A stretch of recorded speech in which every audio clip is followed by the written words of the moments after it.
Hello ભાઈ. હા કોણ? એ કાનાભાઈ બોલો હો? હા બોલો ને. એ મોટા ભાઈ, આ શુભ ઇલેક્ટ્રોનિક માંથી વાત કરું.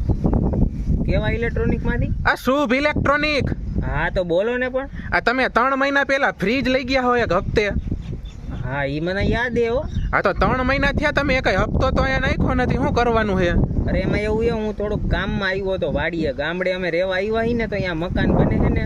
એટલે ભાઈ તમારું મકાન ભલે બને, પણ 3 મહિના તમે ઘરે ધોયડા જવું, ગામડે બને. તમારા મકાન બને એમાં અહીંયા મારો થોડો પ્રશ્ન, અહીંયા મારે જવાબ દેવા પડે.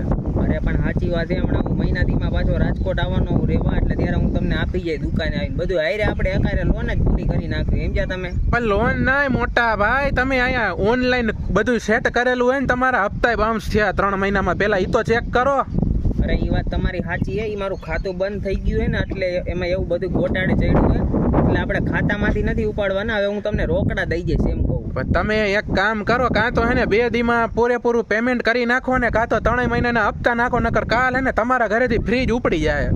અરે ઘરે નથી, અમે ગામડે રહી એમ કહું. હું રાજકોટ આવું તો તમને દઉં ને એમ. પણ તમારા ઘરેથી ને ફ્રીજ ઉપડી જાય. જો બે દીમાં તમે કઈ કમ્પ્લીટ ન કર્યું ને પેમેન્ટ, તો હવે ના ફ્રીજ નથી ઉપાડવું. ઓલું સાઈઝ ને દૂધ ને બધું બગડી જાય, ફ્રીજમાં પડ્યું હોય. હું તમને પોગાડી દઈ. એમને અઠવાડિયાનો ટાઈમ આપો. હાલો અઠવાડિયા પછી હું રાજકોટ આવું ને, એટલે હું તમને પોગાડી દઉં. બસ વાંધો નહીં. હાલો અઠવાડિયા પછી ફોન કરો ને, કા સીધા અમારા શોરૂમે આવજો. એ ભલે.